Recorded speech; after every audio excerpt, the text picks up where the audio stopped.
Kakampi ng bayan. Kasangga ng masa. Kapanalig ng batas at hustisya. Attorney Danny Con. Abogado de Campanilla. Good evening sa lahat po ng ating mga televiewers na nakatutok po sa atin sa YouTube at syempre sa Facebook Live. Pati na rin sa ating YouTube Live. Of course, live na live tayo ngayong gabing ito para sa inyong mga katanungan at mga usaping legal. Kung kayo'y nata-traffic, naku, okay lang. Chill lang po kayo. Matuto kayo at sabay-sabay tayong pwedeng magtanong sa ating abogado de Campanilla. Eto na ang ating abogado de Campanilla, Attorney Danny Con. Magandang gabi. Magandang gabi sa iyo, Mare, at sa ating mga kababayan. Magandang gabi po sa inyong lahat. At syempre, ako naman ang inyong Mare ng bayan na kumare ni GM Danny Con. Paano tayo naging kumare? Oo nga ba? Ba't ba tayo naging magkumare? Basta, Mare ako ng bayan eh. Ay, tama. Okay. Basta lahat ay kumare ka. Yes, lahat ay kumare ako. Basta bawal ang mangutang. Ano ba ang ibig sabihin ng kumare? Kumare. Ano nga bang kumare? Di sabihin kumare, di ba is yung hindi ko alam. Komadre. Ang ibig sabihin niyan kasamang magulang. Ganon. Kamagulang. Yun ang ibig sabihin niyan. Hindi naman yun ang gugulang yan. Hindi, kamagulang. Okay. Ano? Kasi dahil inaanak mo siya, halimbawa, inaanak mo yung anak ko, parang tumatayo kang magulang doon sa aking anak. Oo. Dalawa na tayong magulang niyan. So, okay. komadre kita, kumpare mo naman ako. Ay, kaya nga ako Mare ng bayan eh. Naku, baka mamaya maraming sumingil sa akin. Aba, at saka yan, Sandali. kapag Pasko, dapat nagbibigay ka ng aginaldo sa mga inaanak mo. So kung marami kang inaanak, dahil kumari ka ng bayan, ikaw ay ninang ng bayan.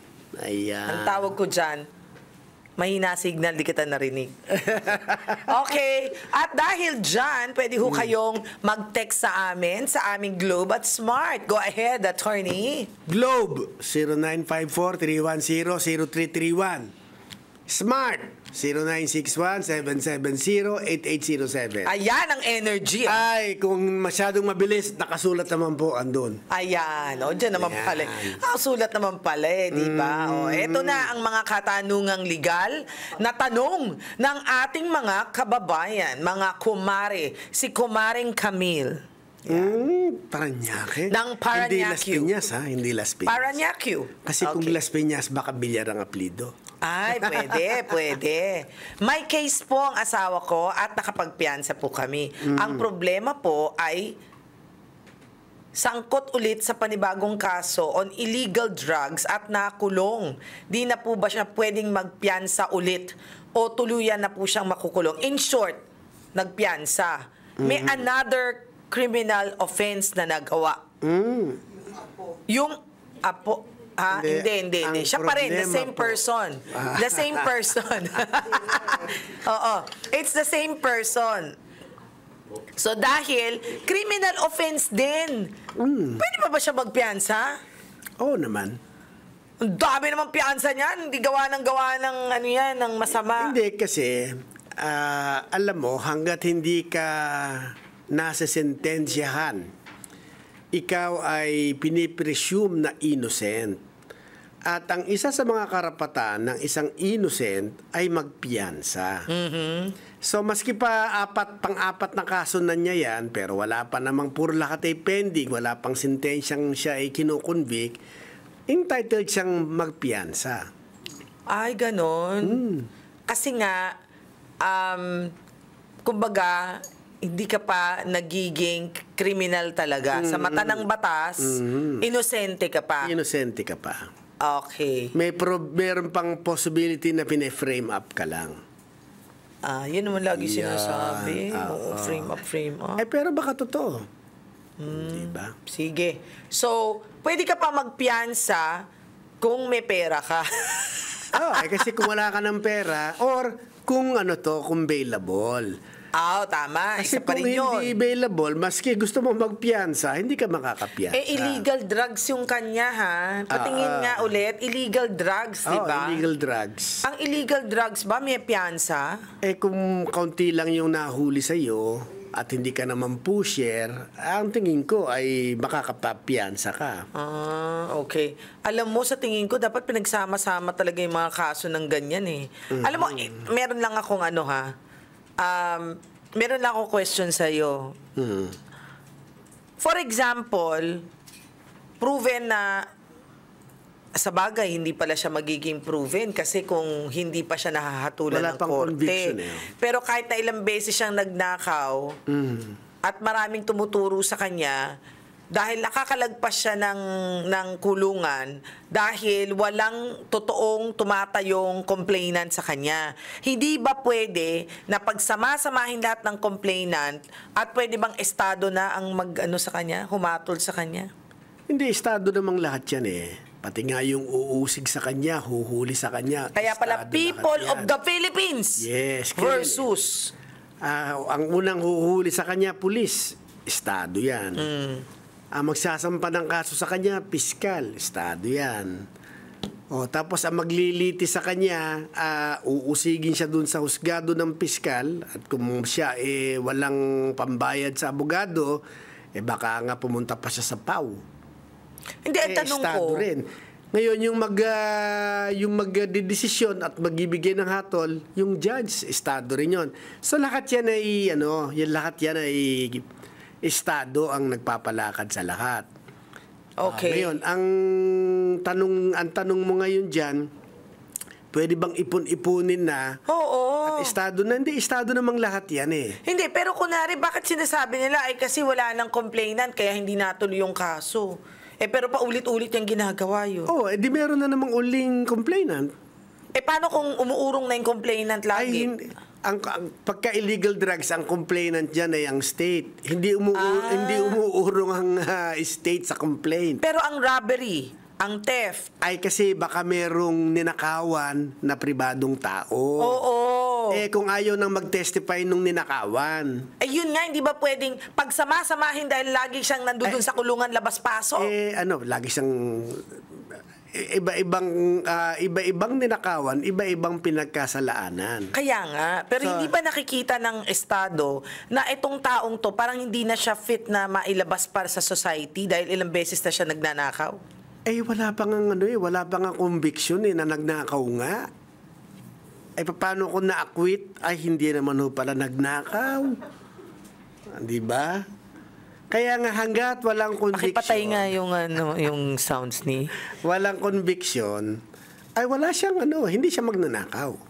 Hindi kasi siya convicted. Hindi, basta ako nasasada ko. Kasi may mga kababayan tayo, minsan yung, di ba, nananakawan ng cellphone sa jeep, o kaya ninanakawan para lang ayaw na nilang maabala. Wala na, okay na, sige na. Sige, nakawin mo na. Nakawin mo na. Bahala na. Nakita. Sa Diyos na yan. Sa Diyos na yan, nakita ulit. Kaso nagnanakaw. Walang katapusang pagnanakaw. At yung isa... Ang problema nga doon, hindi nga tayo nakakasiguro na nagnakaw nga siya. Walang complaint naman, pakapatay na ulit. Hindi nga siya nag-complain Sabi mo, para hindi na nag-complain. Di pa paano mo nasabi na nagnakaw siya? Minsan may CCTV na, nakatatlong CCTV na, hindi pa rin siya nagnakaw. Pero kailangan may nag-complain. Hindi ba pwede na sabihin natin sa Estado, sa mga congressman na gumawa ng batas, if it's a frequent ganito, dapat siguro by then, tinuturuan na ng leksyon. The moment na ang isang akusado ay na-convict sa isang krimen, yung susunod na conviction niya, mataas na yon. Wala nga sumusunod, wala nga nako-complain. Sino may kasalanan?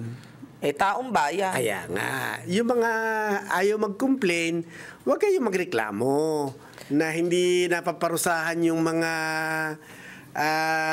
nagkakasala sa inyo kasi hindi naman kayo nagrereklamo. May phone-in question. Sige. Paano naman daw politikong nakaw ng nakaw? Wala rin kasing ebidensyang nagnanakaw siya. Tingnan mo, pakipatay nga ulit yung mic. Ay, nako naman. Hindi, totoo yan Diba? Kasi minsan, on the third try, for example, on the third try, at nanlaban ko na rin yung isang ninanakawan niya, tapos nasaksak, na-prevent na dapat yan kung nakulong na yung taong yan. Paano nga makukulong? Ikukulong mo ba yun ng walang kaso? Na hindi na nilitis? Yun nga. Sa mga nananakawan, utang na loob, first try pa lang, pa-convict na natin siya na totoong magnanakaw nang hindi natuloy na para yan makanakaw ng makonvict, iba. kinakailangan yung magsampa ng kaso. Kaya nga, dito naman sa mga politikong nagnanakaw, kung alam nyo na, amoy pa lang, hibla pa lang ng hiningan niya, mukha na siyang magnanakaw, ay mukha. Di Sa pala totoo mukha. lang, Minsan sa talaga totoo alam lang, kasalanan din ninyo, binoto nyo eh. Ayun, isa pa nga yun. Kung hindi nyo binoto, hindi sana nagnakaw. Di Diba? wag din ang iboto. Kaya nga, ito nakakatawa ha. Between you and me, wala naman nakikinig eh. Wala rin naman nakikinig dito. Sinabihan ba naman ako nung minsan, sabi sa akin, magpupunta daw sila sa probinsya, sa botohan. Magpapaalam sa botohan. Bakit? Kasi kukubra. Tama ba naman yung mindset na yun na kukubra? Anong kukubrahin? Ay di, alam na. Sinabi sa iyo kung Sinabi sa akin, pera daw dahil daw sa probinsya, malakihan daw ang bigayan. Doon daw, mas wala nang discreet. Hindi, pero Hindi sinabi... daw malakihan na gibsong talaga ng datong. Sinabi ba nila na yun hong magbibigay sa amin, yun ang maboto namin eh. Wala naman sinabing gano'n. Wala naman sinabing kaya nga, pwedeng kukubra lang sila. Pero yung mga taong nagbibigay ng pera, hindi nila iboboto. Ayan ang gusto ko. Diba? Gawin nyo yan. Yung hindi magnanakaw at hindi kayo aapihin sa ulit-ulitin, yun ang iboto ninyo. Kasi yung nagbigay sa inyo ng pera, siguradong kanino niya babawiin yun. Sa inyo rin. Yan, tandaan nyo yan ha. Meron na namang phone-in question. Ano ba ito? Pag ang congressman daw ba ay humingi ng permit to travel, kailangan ba may prueba na nagnanakaw ng maraming bansa? Kung ibig sabihin pala, magkano ba sweldo ng congressman? Hindi ko rin alam eh. Tingnan nyo nga, magkano ba? Bakit nakaka-travel na napakaraming lugar? Ito nga pala, may narinig ako. Alam mo naman ako, chismosa rin. Marites din, di ba? May narinig ako na sinasabi nila na pagka hindi daw natin ibinigay yung prerogative na ang congressman ang pumipili ng contractor sa mga projects na pinondohan niya, mawawalan daw ng mga congressman. Kasi wala daw komisyon. Bato-bato sa langit, ang tamaan, wag kong masasaktan. Pero ganun daw yon. May nakarinig akong isang komentaristang nagsabi. Sabi niya, siguro kung walang, which is true, di ba? Kung sigurong walang, tingin mo, magkano lang naman ang sweldo ng congressman? 273,000. 207, ano ito? Botohan ba ito? Bakit may butal-butal? To 312,900 to? Ang liit-liit para ikaw makapagbiyahing business class at first class para sa mga biyaheng yan. Well, ang sinasabi naman nila dyan ay hindi naman ho kami makakatambong congressman kung hindi naman ho kami mayaman na. Mayaman na ho kami. Kaya kaya na ho namin gumastos sa eleksyon, sa kampanya, at kaya na ho naming mabuhay maski ho ganun lang ang sweldo. Yun naman ang sempreng nila, depensa nila. Sige, ang sasabihin ko dyan, tell that to the Marines. Yung iba nga dyan hindi nga namin kinukolekta na yung sweldo namin dyan. Maliit yan. Sweldo lang ng assistant namin yan eh. Oo nga. Ayan. Sige.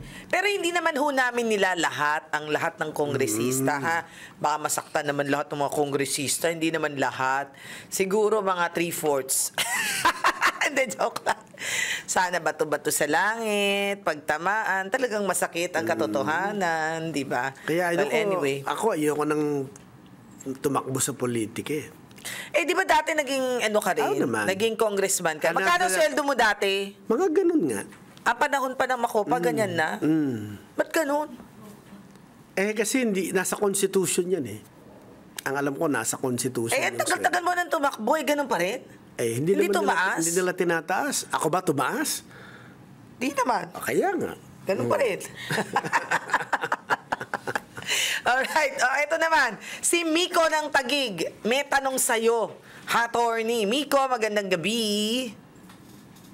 Hello po, good evening. Asking lang. Ay, ba't nawawala? Miko. Hello? Hello? O, sige. Naririnig na kita, Miko. Go ahead. Okay, asking lang po for my friend. Dali, foreigner po kasi siya. Citizen. O tinatanong daw niya yung kanyang katanungan para sa kanyang kaibigan na itago Okay. na lang natin sa pangalang Miko. Okay. Single po siya at gusto niya pagpalit ng kanyang citizenship. Ano po bang dapat gawin at ano po ba yung practice? Citizenship. Apo. Gusto niya magpalit ng citizenship. Mula Pilipino, magiging ano siya? Mula US citizen po siya. USC. So dahil doon siya pinanganak sa Amerika. Pero Pilipino ang pinag-uusapan natin, ha? Apo. Bakit mo nasabi na Pilipino siya? Kasi Kaya yung nga. magulang niya Pilipino. US citizen po siya at gusto niya magpalit bilang Filipino citizen. Isa po siyang traveler. Ay, traveler, So US citizen. puti talaga siya, puti. Apo, puti. GM, meron ding itim. Hindi, siyempre, pag sinabi nating Amerikano, puti yun. So, nasa puti, isip oo. natin, Pero meron ding itim. Meron ding itim. Okay, sige. Tama ka. Meron gan... Sige na, okay na. Puti at itim. Sige, Okay, puti game. at itim. Ngayon, yung pong foreigner na walang dugong Pilipino. Pag sinabi kasi nating may dugong Pilipino, yung nanay niya o tatay niya o yung ninuno niya ay mga Pilipino. Pero ito ay mukhang walang dugong Pinoy dahil siya ay Caucasian, puti, at siya ay American citizen. Para po siya maging Pilipino, kinakailangan pong siya ay magpa-naturalize. Naturalization po ang proseso dyan. Bago ka naman po makapagpetisyon for naturalization, maraming hinihingi ang batas. Una, dapat nanirahan ka sa Pilipinas ng mahabang panahon. May number of years na dapat ay dito ka naninirahan sa Pilipinas. Pangalawa, ay dapat wala kang naging masamang record dito sa Pilipinas. Pangatlo, dapat naipakita mo na ikaw ay willing o ikaw ay nag-a-assimilate. Yung ikaw ay sumusunod sa kultura ng mga... Sa kultura lang, hindi sa batas? Siyempre sa batas, sinasabi ko na yun. Sa kultura, ikaw ay sumasabay sa kultura ng mga Pilipino. Kailangan ng pati kultura? Kasi para ikaw ay maging Pilipino. Kasi kung ikaw namumuhi ka sa okay. tradisyon ng mga naman. Pilipino, bakit ka naman namin gagawing Pilipino? May point ka naman. Yan. So kinakailangan nakikisabay ka dun sa tradisyon ng mga Pilipino. At higit sa lahat, dapat para mapatunayan na ikaw nga ay nagnanais na maging Pilipino, dapat meron ka ring desire na halimbawa magsalita ng language. Parang sa Amerika ganun din, pati nga Yes. yung national anthem nila kailangan kantahin. Dito rin. Dito rin. Papakantahin. Ngayon, kung sa inyong palagay, meron na siyang mga lahat itong hinihingi para siya ay mag-naturalize, mag-a-apply po siya Saan siya dapat mag-apply? sa DOJ. Hindi sa immigration, DOJ? Alam ko sa DOJ, kapag naturalization. I see. So may proseso talaga yan. Matagal ba yan? Matagal ata yan, ano? Kasi mag-iimbestiga sila kung totoo ba yung mga inilagay mo doon sa sagot. May mga application form eh. So yung mga sagot mo ron ay may mag-iimbestiga kung totoo. Kasi kung nagsisinungaling ka, denied agad. May ganun. Pero malaki ba ang bayad sa pagpapanaturalize ng isang tao sa Pilipinas? Hindi, maliit lang. Maliit lang? Hindi naman kamakalan. Ngayon, ang naturalization po ay pwede namang ibigay ng mga congressman. Through a legislation. So may mga binigyan ng citizenship diretso by law ng Kongreso. Ano yan, mag-a-apply ka rin? Usually, hindi ka nag-a-apply. Usually, dahil, bakit ka bibigyan diretso ng citizenship? Kasi yun ang Kongreso mismo ang kumikilala sa mga serbisyong ibinigay mo halimbawa sa Pilipinas. Kagaya ni Father James Reuter. Alam ko, binigyan niya ng citizenship by law. Can a president do that? Tanong lang. Hindi, Kongreso lang. Kailangan Kongreso lang. So kahit na gusto na, for example, ng presidenteng, ito tumulong sa akin. Example lang, si Elon Musk, dumating, ang laki ng ambag, o gawin kitang Filipino citizen. Pwede ba yun? Hindi. Pero ang... Kongreso lang. Kongreso lang. Question, yung mga may special skills like basketball players. Marami nang binigyan. Kaya nga, pwede yun. Yes, marami ng basketball player ang binigyan. Ng Filipino citizenship. So, hindi malabo na pwedeng mabigyan din yung friend mo, pero mag-a-apply siya, okay? Naturalization. Pero kung siya ay sikat na basketball player, ay baka siya pa nga ang lapitan. May ganun. Basketball player ba yan? Iko? Hindi. Sipa lang daw, magaling sa sipa. Hindi. Baka hindi sipa siguro. Hindi. Okay, sige. Hindi naman daw. Sige, tumbang preso, pwede. Okay, thank you, Miko. Salamat. Alright. Eto naman. Attorney Danny Con, ang tanong niya, 76 years old po ako at gusto ko na pong makipaghiwalay sa Miss... 76? Gusto niya maghiwalay? Diba? Willing naman po siya, pero wala daw akong makukuhang parte sa mga investment namin na naipundar ko dahil siya na raw po ang nagpalago nito. Ano po bang pwede kong gawin? Ako, dapat pa siya maghihiwalay. 76 na siya. Baka merong bagong nakita. Baka may love. Na batang-bata. Bata sariwa. May point ka dyan. Kahit naman ako, pag may bata sariwa, di ba? At kung ganyan ang asawa ko, may ganyan. Baka judgmental tayo. Baka magalit yung caller natin. Oo nga, sige. Okay, ganito. Sabi po ninyo, makikipaghiwalay kayo sa misis nyo. Ay di kasal sila. Kasi sabi, misis di kasal sila. Ngayon, bakit po kaya kayo makikipaghiwalay? Legal separation po ba ang ating pinag-uusapan? O gusto lang ninyong umalis na? Dahil? Baka magalit na siya sa misis niya. O baka may nakita na siyang iba. Di ba? Taksil pala. Okay, at o baka naman minamaltrato siya. Di totoo yan, babae. 76, ilang taon na kaya misis? Hindi, 76 yung lalaki. Kaya nga, misis niya, malay mo kung ganun din ang edad. Baka 26. Hindi natin sure yan. Dapat sinabi mo kasi, ano ba? Ngayon, di kasal sila. Sapagkat kasal po kayo, lahat ng naipundar ninyo nung kayo ay kasal, ay pag-aari po ninyong dalawa yan. Alam mo, may feeling ako.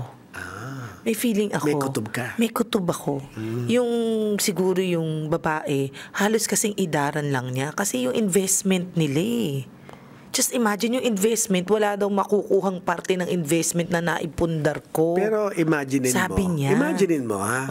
Ang sabi nung baba, sabi niya, makikipaghiwalay na ako sa'yo. Sige! Gawin mo yan! Wala kang makukuha ng isang kusing! Sige nga. Imaginein ko na 76 years old ka. Ganun ang sasabihin mo sa akin. Ay, sasabihin ko sa'yo talaga yan. May kula-ching-ching ka. Hindi. Pero ang ibig ko sabihin, kapag ka ganun na ang sinasabi, dialogue, mukhang hindi 76 years old yun. Magkaiba tayo ng iniisip. Diba? Sa tingin ko, ang mananalo dyan, Direk Bebet. Tingin mo, sino mananalo sa amin sa istorya? But anyway, sapagkat kayo po ay parehong may-ari niyan. Dahil pundar ninyo pareho yan, sabi nga niya, pundar lang daw niya eh.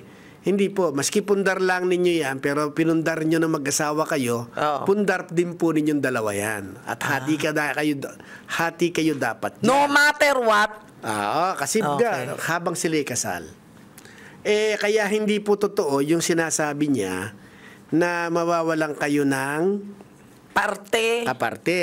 Okay, maliban na lamang. Aba, ayan ang gusto ko, yung maliban na lamang. Kung kayo ang may kasalanan at kapag siya ay humingi ng legal separation, mapupurpit po ang share ninyo. Kung siya ang may kasalanan. Kung siya may, kayong 76 ikaw 76 years old. Kung ikaw may kasalanan, mafo-forfeit ang iyong karapatan na makuha ang iyong mga dapat na para sa iyo. Oo nga naman, ano mo na pag-isip tuloy ako, paano nga naman kung 20 plus years old lang yun ang pang-asawa niya? Tapos kasi naman, di ka nagsasabi, ilang taon na ba asawa mo? Tapos I want to know. Ayaw siyang ipagluto ng putsero. Kasi naging menudo. Baka sabi, ayaw mo na ako ipagluto ng paborito kong pagkain. Hindi, alam mo, nahihiwagaan ako. Alam mo, Ernesto, pwede kang tumawag sa amin. At sabihin mo ang iyong problema.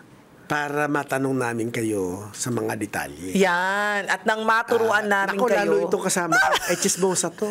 So gusto niyang malaman ng detalye niya. Ikaw naman makachismosa ka. Lakas eh. Tsaka madiin eh. Diba? Well, anyway. Ay, biro lang po lahat ito. Oo, wag masasaktan. Hindi po chismosa to. Oo, wag masasaktan din sa aming sinasabi. Kami po gumagawa lang ng istorya. Kasi minsan nakukuha ko talaga ni Derek yung istorya mula sa aming pinag-uusapan. Ayun. Talagang dinamay si Derek eh. Damay-damay talaga dito. Well, anyway, kung kayo po'y may mga katanungang legal para sa inyong abogado de Campanilla, ni si Attorney Danny Concepcion, pwede ho kayong mag-text sa amin, mag-komento sa aming Facebook Live, o kaya naman po ay sa aming YouTube. At syempre, abangan nyo po ang aming episodes gabi-gabi. Ayan, 7 p.m. hanggang 7:30. Maiksi lang yan, pero may tawanan, maraming matututunan, may dagdag kaalaman. Ako po ang inyong lingkod, Mariel. Attorney Danny Con po, ang abogado de Campanilla ng Bayan. Hanggang sa susunod po nating episode. Bye!